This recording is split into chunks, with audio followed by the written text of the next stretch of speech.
Pastor Venkat அவர்கள் இணைப்பிற்கும் பாஸ்டரை நாங்கள் அழைப்புகள் கொண்டு வந்து வார்த்தையின் வெளிச்சத்தை காண்போம். Praise the lord pastor. பேசலாமா? எப்படி இருக்கீங்க? Praise the lord pastor. கர்த்தருக்குள்ளாய் மகிழ்ச்சியா இருக்கிறோம், உற்சாகத்தோடு வந்திருக்கிறீர்கள். கர்த்தரின் நாமத்தினால வார்த்தையின் வெளிச்சத்தின் நேரத்தில் உங்களை நான் வாழ்த்தி வரவேற்கிறேன். வெளிச்சத்தை காண ஆவலாய் இருக்கிறோம் பாஸ்டர், எடுத்து வாருங்கள். நன்றி அம்மா. ஒரு சின்ன ஜெபத்தோட ஆரம்பிப்போம். இறக்கவும் கிருபையும் உள்ள பரமபிதாவே, உம்முடைய நாமத்துக்கு மாத்திரமே மிக உண்டாவதாக. உம்முடைய பரிசுத்த ஆவியின் மூலமாக உம்முடைய வார்த்தையை எங்களுக்கு விளக்கிச் சொல்லுவோம்ப்பா. அன்பரேசுவின் இன்ப நாமத்தில் ஜெபிக்கிறோம், ஜீவனுள்ள நல்ல பிதாவே, ஆமென். இன்னைக்கு நம்ம பார்க்க போறது மார்க் 11:23-24, பக்க எண் 66 தமிழ் பைபிள்ல. மார்க்கு 11வது அதிகாரம் 23 படிப்போம். 23 24 வரைக்கும் 2 வசனம். எவனாகிலும் இந்த மலையை பார்த்து நீ பெயர்ந்து சமுத்திரத்திலே தள்ளுண்டு போ என்று சொல்லி தான் சொன்னபடியே நடக்கும் என்று தன் இருதயத்தில் சந்தேகப்படாமல் விசுவாசித்தால் அவன் சொன்னபடியே ஆகும் என்று மெய்யாகவே உங்களுக்கு சொல்லுகிறேன். ஆதலால் நீங்கள் ஜெபம் பண்ணும்போது எவைகளை கேட்டுக்கொள்வீர்களோ அவைகளை பெற்றுக்கொள்வோம் என்று விசுவாசியுங்கள், அப்பொழுது அவைகள் உங்களுக்கு உண்டாகும் என்று சொல்லுகிறேன். இப்ப 23 வசனத்தை பார்ப்போம். எவனாகிலும் இந்த மலையை பார்த்து நீ பெயர்ந்து சமுத்திரத்திலே தள்ளுண்டு போ என்று சொல்லி தான் சொன்னபடியே நடக்கும் என்று இருதயத்தில் சந்தேகப்படாமல் விசுவாசித்தால் அவன் சொன்னபடியே ஆகும் என்று மெய்யாகவே உங்களுக்கு சொல்லுகிறேன். இப்ப 1905 கிட்டத்தட்ட ஒரு 125 வருஷத்துக்கு முன்னாடி ஜான் ஜி லேக்குன்னு ஒரு ஊழியர்காரர் இருந்தாரு. இங்க ஸ்பொக்கேன், வாஷிங்டன், அமெரிக்கால ஒரு பெரிய ஊழியங்கள் பண்ணிக்கிட்டு இருந்தாரு. அப்ப அவர் சவுத் ஆப்பிரிக்காவுக்கு போகும்படி ஆவியானவர், ஆண்டவர் அவரை ஏவினாரு. அந்த கதை ரொம்ப ஆச்சரியமான கதை. அவர்கிட்ட பணம் இல்லை, பட் யாரோ பணம் கொடுத்தாங்க. ஆச்சரியமான வகையில ஆண்டவர் வழி நடத்தினாரு. வழி நடத்தினதும் அவர் சவுத் ஆப்பிரிக்கால வல்லமையான ஊழியங்கள் பண்ணாரு. அவரை பத்தி நிறைய கதைகளுக்கு நீங்க கேள்விப்பட்டிருப்பீங்க. ஜான் ஜி லேக் முக்கியமான கதை என்ன கதைனாக்கா, அங்கே ஒரு பியூபானிக் பிளேக் அப்படின்னு, அந்த கோவிட் இருக்குல்ல, இந்த கொரோனா வைரஸ் மேல ஒரு பெரிய பியூபானிக் பிளேக் நடந்துட்டு இருந்துச்சு 1905. அப்ப என்ன ஆச்சுனாக்கா, இவர் போய் இங்க ஊழியம் பண்ணாரு. பண்ணும்போது அவர் நிறைய பேருக்கு சுகமளிக்கும் ஊழியத்தை பண்ணிட்டு இருந்தாரு. அப்ப அந்த பியூபானிக் பிளேகால இறந்து போனவங்க எல்லாரும் எடுத்து அவரும் அவருடைய நண்பர்கள் புதைச்சிக்கிட்டு இருந்தாங்களாம். அப்பதான் வியாதி பரவாது அப்படின்ட்டு. அப்ப கொஞ்ச நாள் கழிச்சு இங்கிலாந்துல இருந்து கொஞ்சம் பேர் சவுத் ஆப்பிரிக்காவுக்கு வந்தாங்க. டாக்டர்ஸ் வந்தாங்களாம்.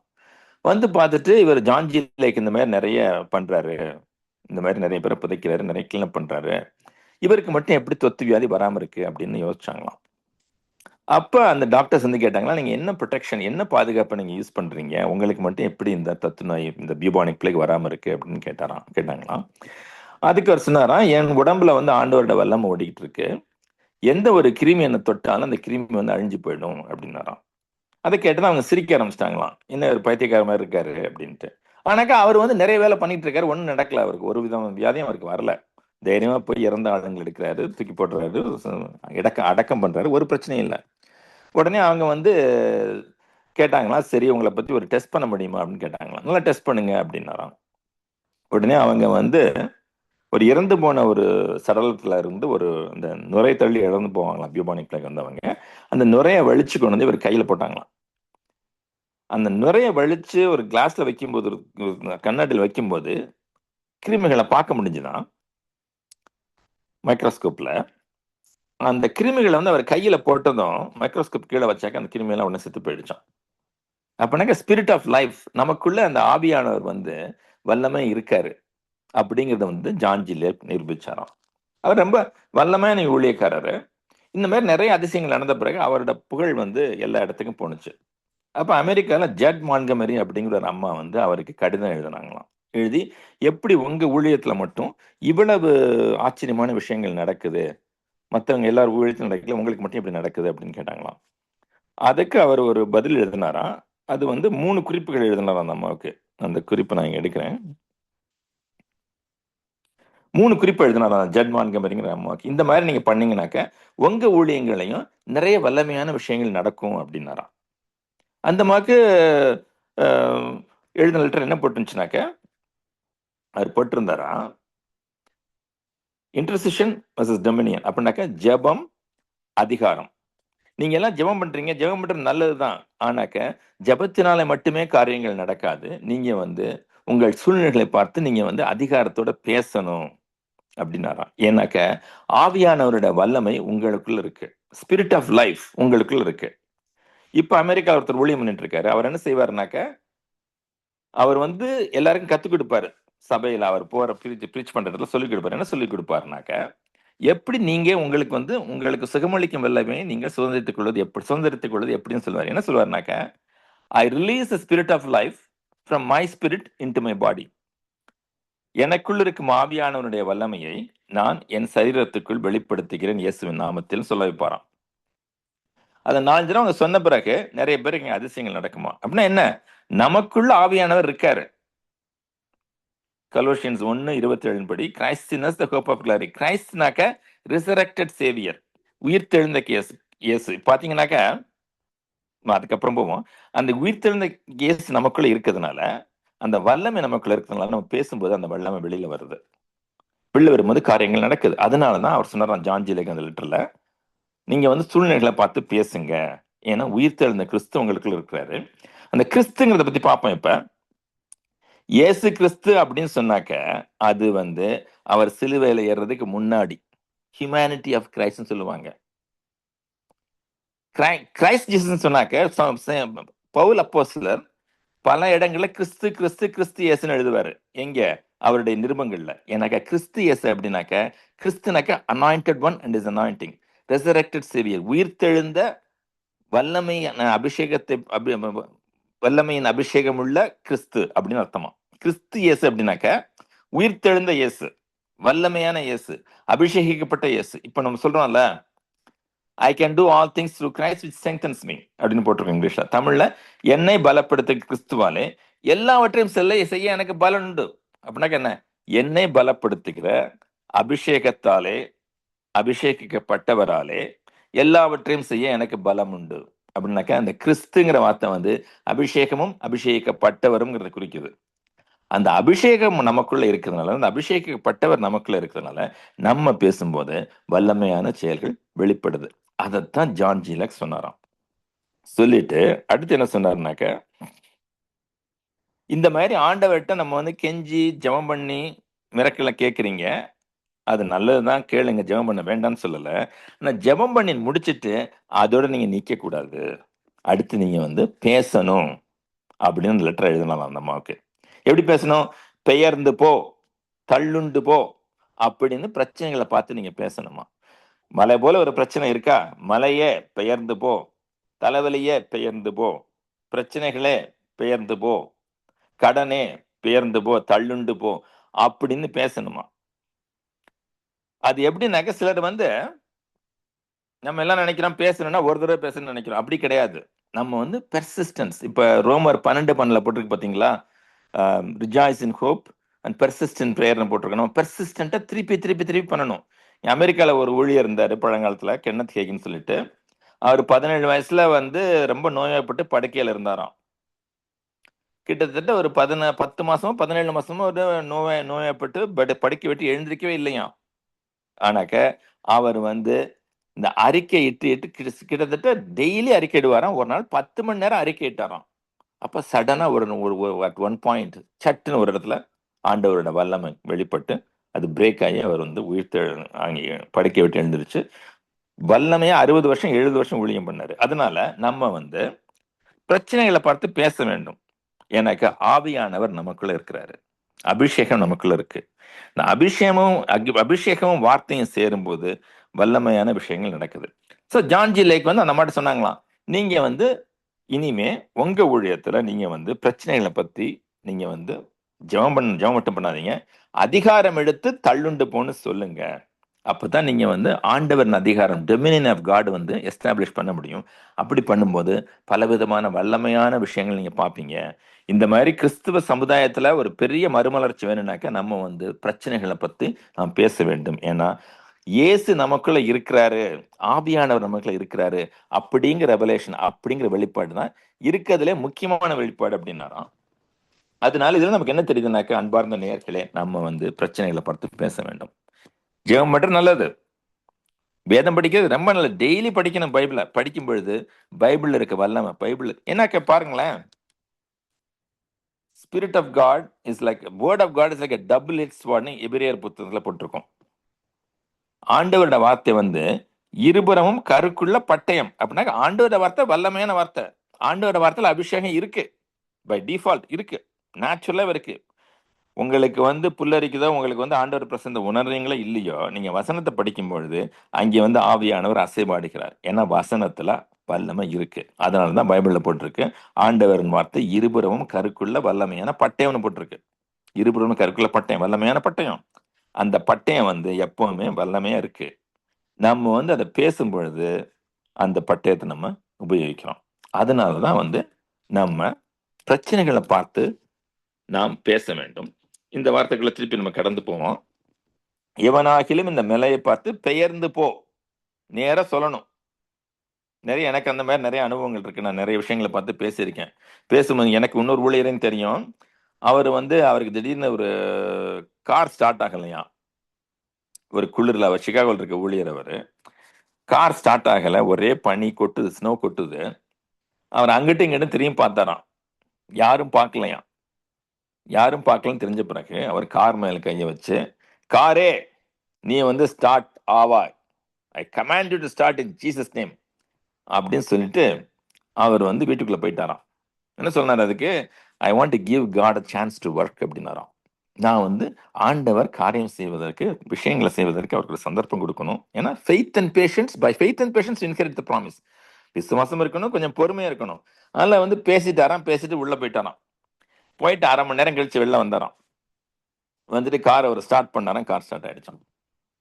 அவரு இந்த மாதிரி விஷயங்களை பார்த்து பேசணும் அப்படிம்பாரு. அதனால நம்ம வந்து விஷயங்களை பார்த்து நமக்கு என்ன நடக்கணுமோ அந்த முடிவை வந்து நம்ம பேசணும். பெயர்ந்து போ அப்படின்னு சொல்லணும். இன்னொரு பாத்தீங்கன்னா ரோமன்ஸ் 4:17 போட்டிருக்கோம், call things that are not as though they வேர். இல்லாதவைகளை இருக்கிறவர்கள அழைக்கிற கர்த்தர்னு போட்டிருக்கோம். அந்த மாதிரி நாமும் அழைக்க பழக வேண்டும். நம்ம அந்த மாதிரி எந்த அளவுக்கு நம்ம வல்லமையா அதிகாரத்தோடு நம்ம வந்து விஷயங்களை பார்த்து, வியாதிகளை பார்த்து, மலைகளை பார்த்து பேசுறோமோ அந்த அளவுக்கு வல்லமையாக நம்ம ஊழியத்துல செயல்பட முடியும்.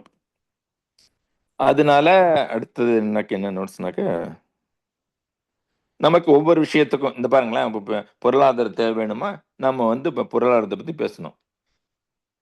என்னுடைய தேவைகள் எல்லாம் இயேசு கிறிஸ்துவால் சந்திக்கப்பட்டிருக்கிறது, எனக்கு வந்து பொருளாதார செழிப்பம் உண்டாகிறது அப்படின்னு நம்ம பேசணும். அந்த மாதிரி நாம் வந்து ஒவ்வொரு தடவையும் இந்த மாதிரி பேசும்பொழுது ஆச்சரியமான விஷயங்கள் நமக்கு நடக்க ஆரம்பிக்கும். ஏன்னாக்க நமக்கு வந்து கேட்கும்போது, வார்த்தையை கேட்கும்போது விசுவாசம் உண்டாகுது. ஆனா பேசும்பொழுது நமக்கு வந்து அதை கேட்கும்போது நமக்கே நாம் பேசுறது விசுவாசம் உண்டாகும். நாம் பேசும்போது ஆவியானவர் வெளிப்படுவார். ஆண்டவரின் வார்த்தைகள் நம்முடைய வாயிலிருந்து வரும் பொழுது அது வந்து இருபுறமும் கருக்குள்ள பட்டயமாக வருகிறது. அது வந்து சாத்தானின் சகல சகல தந்திரங்களையும், சகல விஷயங்களையும், சாத்தான் கொண்டு வரும் சகல எதிர்ப்புகளையும் உடைத்தெறியக்கூடிய வல்லமை அந்த வார்த்தையில நமக்கு இருக்கு. இந்த சாரான வர்ஜி அம்மையார் பாடுறாங்கல்ல, இருபுறமும் கருக்குள்ள பட்டயம் வார்த்தையான சம்மட்டின்னு சொல்றாங்கல்ல, அது வந்து அந்த அளவுக்கு வார்த்தையில நமக்கு வந்து பலன் இருக்கு. இந்த வலியுறுத்துற மாதிரி ஒரு கதை சொல்றேன். உண்மையில் நடந்த கதை. என்ன ஆச்சுனாக்கா, ஒரு ஞாயிற்றுக்கிழமை காலையில ஒரு சர்ச்சில் ப்ரீச் பண்றதுக்காக ஒருத்தர் போனாராம், ஒரு போதகர். ப்ரீச் பண்றதுக்கு முன்னாடி இங்க ஒரே பனி, குளிர்காலத்துல பயங்கர த்ரோட் இன்ஃபெக்ஷன், நிறைய பேருக்கு த்ரோட் இன்ஃபெக்ஷன். அவருக்கு வந்து தொண்டை வலி. அவர் தொண்டைய ஒரு வார்த்தை கூட பேச முடியல, பேசும்பொழுது காத்து தான் வருதான். அவருக்கு ஒரே பிரச்சனை, மறுநாள் பேசி ஆகணும். என்ன ஆச்சுனாக்க, காலை எழுந்துச்சாராம். எழுந்துச்சு காலையில அவர் வந்து அறிக்கையெல்லாம் இட்டு எல்லாம் ஜபம்லாம் பண்ணாராம். ஆனாக்க தொண்டை வலி போகலையாம். ஆனாக்க எப்படி நம்ம போய் தான் ஆகணும். நம்ம ஆண்டவர் விசுவாசத்தை வச்சு நம்ம வந்து போவோம். ஏன்னாக்க faith is an action verb. விசுவாசம் வந்து ஒரு, நம்ம வந்து ஜேம்ஸ்ல போட்டிருக்க மாதிரி நம்ம வந்து விசுவாசத்தோட செயல்படணும். சும்மா விசுவாசம் சொல்லிட்டு இருந்தா பத்தான்னு சொல்லிட்டு அவர் வந்து சூட்லாம் போட்டுட்டு சர்ச்சுக்கு போயிட்டாரு. சர்ச்சில் புல்பிட் பின்னாடி நிற்கிறாரு, மைக் எடுக்கிறாரு, வாயை திறக்கிறாரு. அப்போ அந்த த்ரோட் இன்ஃபெக்ஷன்லையும் அவர் வீக்னஸ்லையும் அவருக்கு மயக்கம் வந்துருதான். மயக்கம் வந்து தள்ளாடி விழ போயிட்டாரு, புல்பிட்ட பிடிச்சு நிக்கிறாரு. அப்புறம் அவர் சொன்னாராம், அவருக்கு தெரியுது இது வந்து ஒரு விசுவாச போராட்டம் அப்படின்ட்டு. உடனே அவர் சொன்னாராம், சரி ஒரு நிமிஷம் எனக்கு கொடுங்க, எனக்கு ஒரு 5 நிமிஷம் கொடுங்க அப்படின்னு சொல்லிட்டு அவர் வந்து பக்கத்துல இருக்க ரூமுக்கு போனாராம். போயிட்டு தொண்டையை பார்த்து பேசிட்டே இருக்காராம். தொண்டையே நீ தொண்டையில இருக்க இன்ஃபெக்ஷனே பெயர்ந்து போ, தள்ளுண்டு போ, சமுத்திரத்துல போய் விழு, தொண்டையை நன்றாக பேசு அப்படின்னு அவர் கண்ணா பின்ன அறிக்கையிடுறாரு. 5 நிமிஷம் 10 நிமிஷம் அறிக்கையிடுறாரு. அறிக்கையிட்டு வெளில வர்றாரு. ஆனா இன்னும் மேனிஃபெஸ்டேஷன் இன்னும் வந்து ஹீலிங் வரல, இன்னும் சுகம் ஆகல. ஆனாலும் அவர் அறிக்கையெல்லாம் இட்டுட்டு வெளில வர்றாரு. ஆண்டவரில் நம்பிக்கை போட்டுட்டு அவர் வெளியில வர்றாரு. வந்துட்டு பைபிளை எடுக்கிறாராம், வசனத்தை படிக்கிறாராம். முதல் வசனம் படிக்கும்போது குரலே வெளில வரல. கொஞ்ச நேரம் ஒரு 5 நிமிஷம் வசனத்தை படிச்சு போதகம் பண்ண ஆரம்பிக்கிறாரு. அப்ப சடனா பரிசுத்த ஆவியார் வல்லமை அவர் மேல இறங்குது. இறங்கி அந்த அந்த க்ஷணமே அவருக்கு வந்து தொண்டை சரியாகி கம்பீரமா குரல் வருது. அவர் அந்த சர்மன் அந்த அந்த பிரச்சனை அந்த சர்மனை பேசி முடிக்க அந்த அந்த மெசேஜை பேசி முடிக்கிறார், அந்த செய்தியை பேசி முடிக்கிறாரு, முடிச்சு ஜபமும் செய்யறாரு. அதுக்கப்புறம் அந்த தொண்டை புண்ணே இல்லையா, ஃபுல்லா ஆறிப்போச்சான். அதனால ஆண்டவரின் வார்த்தைக்கு வல்லமை இருக்கு. கேட்கும் பொழுது நமக்கு வந்து அதுல விசுவாசம் வருது. கேட்கும் போது அந்த வல்லமை நமக்குள்ள இறங்குது. ஏன்னாக்கா இருபுறமும் கருக்குள்ள பட்டயம் ஆண்டவரோட வசனம். அந்த வசனத்தை கேட்க கேட்க ஆண்டவரின் வல்லமை நம்முடைய சரீரத்துக்குள்ள போகுது, நம்ம ஆவிக்குள்ள போகுது. ஆவிக்குள்ள அது போகும்போது ஆவிக்குள்ள அது விதைக்கப்பட்டு 30, 60, 100 மடங்காக பலன் தருது. ஆனாக்க அந்த ஆவியில விதைக்கப்பட்ட பிறகு வல்லமையான சக்தி உங்களுக்கு இருந்தாலும் நீங்க வந்து அதை எப்படி வெளிப்படுத்தணும் அப்படின்னாக்க, உங்க விசுவாசத்தை எப்படி நீங்க வெளிப்படுத்தணும் அப்படின்னாக்க, அன்பார்ந்த நேயர்களே, பிரச்சனைகளை பார்த்து பேச வேண்டும். தள்ளுண்டு போ, பெயர்ந்து போ, அந்த மாதிரி பேசணும். ஏதாவது விஷயம் வேலை செய்யல, டிவி வேலை செய்யலையா, டிவியை பார்த்து பேச, டிவியே நீ இயங்குவாயாக. அந்த மாதிரி நான் பேசியிருக்கேன், எனக்கு நடந்திருக்கு. அதே மாதிரி கராஜ் டோருக்கு நான் பேசியிருக்கேன். இந்த ஊர்ல வந்து கராஜ் இருக்கும், அதுல டோர் இருக்கும், அது ரோலிங் டோரு. அது ஒரு நாள் வேலை செய்யல, அதை பார்த்து பேசியிருக்கேன், வேலை செஞ்சிருக்கு. அதனால நாம் பேச வேண்டும். அன்பார்ந்த நேயர்களே, பிரச்சனைகளை பார்த்து பேச வேண்டும். பெயர்ந்து போன்னு சொல்லணும், தள்ளுண்டு போன்னு சொல்லணும். பைபிளை படிக்கணும். பைபிளை படிக்க படிக்க உங்களுக்குள்ள வல்லமை உண்டாகும். பேச பேச பேச வல்லமையான காரியங்கள் நடக்கும். ஒரு ஜெபத்தோடு முடிப்போம். இரக்கமும் கிருபையுள்ள பரிசுத்த பிதாவே, உம்முடைய நாமத்திற்கு மாத்திரமே ஸ்தோத்திரம் உண்டாவதாக. ஆண்டவரே, உம்மை ஆராதிக்கிறோம் ராஜா. King of kings and the lord of lords, the holy one of Israel. Father, we praise you, we praise you, and we praise you, Father. I ask you, Father, in the name of Jesus Christ, by the power of your Holy Spirit, give us all the revelation knowledge to understand your word and to speak the word against the problems so that the problems can disappear, Lord. Help us to say, pluck yourself, cast yourself into the sea, to the problems, O Lord. Give us all the revelation knowledge and the authority and the power. Help us to use our authority that you have given in Christ Jesus. Thank you, Father. ஆண்டவரே, கேட்டுக்கொண்டிருக்கும் அனைவரையும் ஆசீர்வதியும். எங்களுக்கு இருக்கும் அதிகாரத்தை உணர்த்தும், வெளிப்பாட்டு ஞானத்தை தாரும். அந்த வெளிப்பாட்டு ஞானத்தின்படி அதிகாரத்தோடு பேசி வல்லமையான விஷயங்கள் நடக்க கிருபை செய்யும் ராஜா. அன்பரேசன் இன்ப நாமத்தில் ஜெபிக்கிறேன், ஜீவனுள்ள நல்ல பிதாவே. ஆமென். ஆமேன், ஆமேன், ஆமேன். நன்றி பாஸ்டர். அருமையான வார்த்தையின் வெளிச்சத்துல அருமையான வார்த்தையின் வெளிச்சத்தை எங்களுக்கு வெளிப்பாடாக கற்றுக் கொடுத்தீர்கள். அதாவது பிரச்சனையை பேசாம பிரச்சனையை பார்த்து பேசு, தள்ளண்டு போ என்று சொல்லி அந்த பிரச்சனையை நாங்க விடுதலை அடைய வேண்டும். விசுவாசத்தோட கிரியை வெளிப்பட வேண்டும். இல்லாத இருக்கிற அழைக்கிற தேவன் நம்முடைய தேவன் சொல்லி பலமான சத்தியத்தை அழகாக நம்மளுக்கு கற்றுக் கொடுத்து எங்கள் விசுவாசத்தை தட்டி எழுப்பீர்கள். அது மாத்திரமல்ல, அந்த சத்தியத்தின் ஆழத்துக்கு இணங்க ஆழமான உண்மையான கதைகளுக்கூடாக அந்த சத்தியத்தின் ஆழத்தை விவரித்து எங்களுக்கு காண்பித்து சொல்லிக் கொடுத்தீர்கள். அப்படியாக கற்றுக் கொடுத்த உங்களையும் உங்கள் குடும்பத்தை உங்கள் ஊழியங்களையும் கத்த நிறைவு ஆசீர்வதிப்பாராக. நன்றி பாஸ்டர். கத்திர சித்தமா நாங்கள் இன்னொரு அழைப்பு சந்திக்கும் சமாளித்து கூறுவோம். நன்றி பாஸ்டர். நன்றி அம்மா. ஆமென்.